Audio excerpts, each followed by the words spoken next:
안녕하세요. 오늘은 투기 차단보다 풍선 효과만 나은 투기 과열 지구 지정이라는 제목을 가지고 말씀을 나눠보도록 하겠습니다. 투기 과열 지구와 또 다른 유명한 규제 지역이 조정 대상 지역이죠. 그래서 이 두 지역을 이제 비교하면서 설명드리도록 하겠습니다.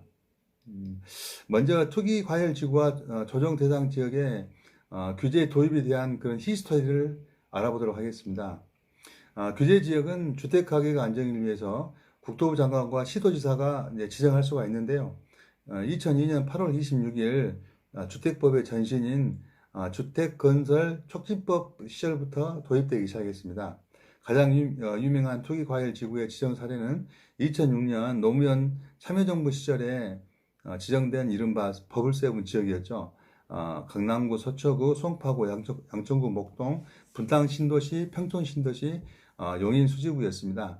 그러나 이러한 버블 지역의 투기과열지구 지정은 전혀 집값을 잡지 못했고 오히려 큰 폭으로 집값이 폭등을 했습니다. 그 후 이제 서브프라임이라는 외부적인 대침체가 터지면서 집값은 좀 안정이 되었죠. 그리고 이제 그 후에 이제 이명박 정부가 들어서면서 그때는 이제 부동산이 굉장히 침체하는 시기였습니다.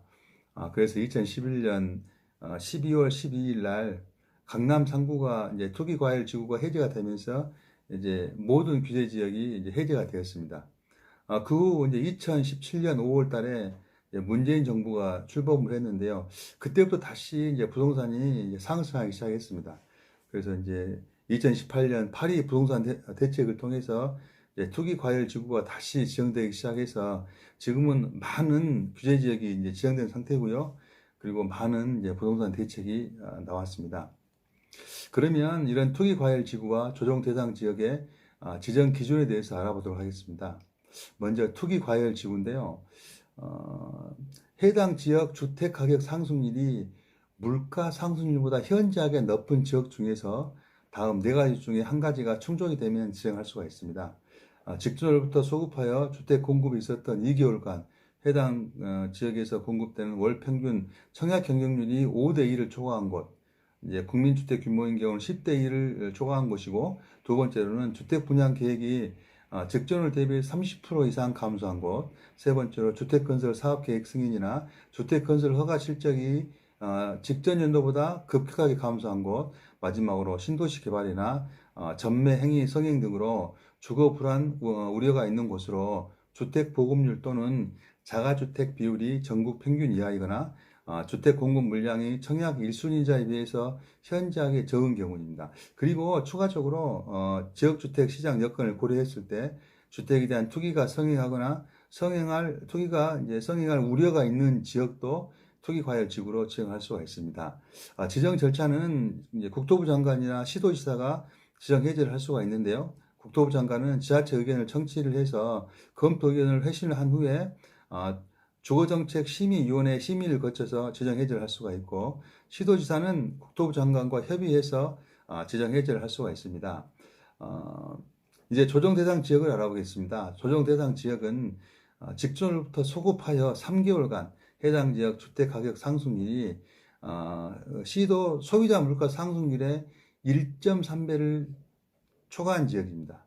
이러한 지역 중에서 다음 세 가지 중 한 가지 이상을 충족하면 지정할 수가 있습니다. 직전으로부터 소급하여 2개월간 해당 지역에서 공급되는 주택의 월 평균 청약 경쟁률이 5대 1을 초과한 지역입니다. 그리고 직전월부터 소급하여 3개월간의 분양권 전매 거래량이 전년 동기 대비 30% 이상 증가한 지역입니다. 마지막으로 시도별 주택 보급률 또는 자가주택 비율이 전국 평균 이하인 곳입니다. 그리고 추가적으로 주택 가격이나 청약 경쟁률이나 분양권 전매량이나 주택 보급률 등을 고려할 때 주택 분양 등이 과열되어 있거나 과열될 우려가 있는 지역도 조정 대상 지역으로 추가로 지정할 수가 있습니다. 지정 절차는 지자체 의견을 청취를 해서 주거정책심의위원회를 심의해서 국토부 장관이 지정 해제를 할 수가 있습니다. 다음은 이제 투기과열지구와 조정 대상 지역의 규제 내용을 살펴보겠습니다. 공통적으로 이제 2주택 이상을 보유하는 이제 다주택자들은 주택 신규 구입을 위해서는 주택담보대출이 금지가 됩니다. 그래서 이제 주택 구입 시 실거주 목적 외에는 대출을 해주지 않는다. 그렇게 생각하면 되겠습니다. 투기과열지구는 LTV가 9억 이하는 40%고 9억 초과는 20%입니다. 그리고 이제 DTI는 40%고요. 조정 대상 지역보다는 좀 더 세죠. 그다음에 이제 세제 정비 사업 쪽을 보면 정비 사업 분양 재당첨 제한이 되고 거주 요건을 갖춘 경우에만 조합원 분양권 분양 신청이 허용이 됩니다. 그리고 이제 전매 제한을 보면은 주택 분양권 이제 전매 제한이 있죠. 그래서 소유권 이전 등기 후 최대 5년까지 전매 제한이 있고요. 그다음에 분양가 상한제 적용 주택 전매 제한 기간 강화가 됩니다. 그다음에 이제 두 번째로 이제 재건축 조합원 지위 양도 제한이 있는데요. 조합 설립 인가 때부터 소유권 이전 등기까지 지위 양도 제한이 있고 재개발 조합원 분양권 전매 제한은 관리 처분 계획 인가부터 소유권 이전 등기까지 전매 제한이 됩니다. 이제 조정 대상 지역을 알아보겠습니다. 조정 대상 지역은 LTV가 9억 이하는 50%고 9억 초과는 30%고 DTI는 50%입니다. 세제 부분을 알아보면은 다주택자 양도세 중과가 되고 장특공제가 배제가 됩니다. 그래서 2주택자는 기본세율 플러스 20%고 3주택자는 기본세율 플러스 30%. 그리고 이제 분양권도 이제 주택수에 포함이 되고, 그다음에 2주택 이상 보유자는 종부세가 추가로 과세가 됩니다. 그래서 이제 0.6%에서 2.8%가 추가로 과세가 되고, 그다음에 2주택 이상 보유자는 보유세 세부담 상한이 적용이 됩니다. 그래서 300% 세부담 상한이 적용이 돼서 보유세가 그만큼 더 올라가게 되는 거죠. 그리고 일시적 2주택자의 정전주택 양도 기간이 강화가 됐습니다. 즉 정전주택에서 이제 정전주택에서 이제 신규 주택을 구입을 한 후에 이제 정전주택을 1년 이내에 양도를 해야 되고 또 신규 주택으로 전입을 또 1년 이내에 해야 됩니다. 기존에 3년에서 1년으로 강화가 됐죠. 분양권 전매 시 양도세율도 50%로 더 상향이 됐습니다. 그리고 1주택 이상자는 신규 취등록 시 임대주택 세제 혜택이 이제 축소가 됩니다. 그리고 이제 양도세가 중과가 되고 종부세 합산 과세가 되죠. 그 다음에 이제 이 조정 대상 지역의 이제 분양권 전매 제한은 1지역 같은 경우에는 소유권 이전 시까지 전매 제한이 되고 2지역은 1년 6개월 동안 전매 제한이 되고 3지역은 공공택지는 1년, 민간택지는 6개월간 이제 분양권 전매 제한이 됩니다. 다음으로 이제 투기과열 지구 내 주택 취득 시 자금 조달 계획서 제출 의무화에 대해서 알아보도록 하겠습니다. 투기과열 지구든 조정 대상 지역이든 주택 거래 신고 시 이제 거래 금액과 무관하게 자금 조달 계획서를 요즘은 다 제출해야 되죠. 그리고 이제 투기과열 지구 내인 경우에는 자금 조달 계획서뿐만 아니고 이제 객관적인 증빙 자료도 함께 제출을 해야 됩니다.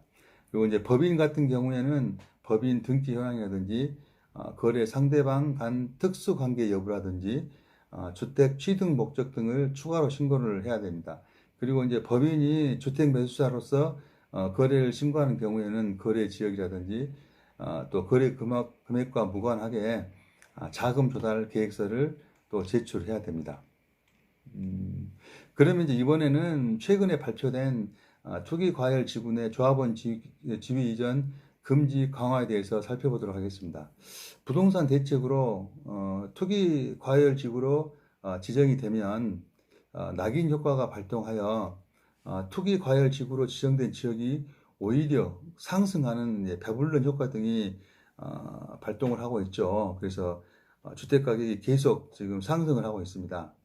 이에 상승 원인으로 지적된 공급 부족을 해결하고자 오세훈 시장은 민간 재개발을 발표하게 됩니다. 즉 서울시 신속통합계획이죠. 그간 서울시에서 소외된 재개발 정비구역을 다시 지정하는 과정에서 발생하는 투기를 막고자 오세훈 시장은 작년 6월에 국토부와 합동으로 정비사업 조합원 지위 양도 강화책을 발표했습니다. 그래서 그 내용을 한번 살펴보겠습니다. 투기과열지구 내 재건축은 안전진단 통과 후부터, 기존에는 조합 설립 인가 후였는데 좀 더 강화된 거죠. 재개발은 정비구역 지정 이후부터, 이것도 역시 기존에는 관리처분 계획 인가 후부터인데 이건 한 2단계 이상 강화가 됐습니다. 이렇게 시도지사가 정한 기준일 이후부터 조합원 지위 이전이 불가해질 수 있습니다.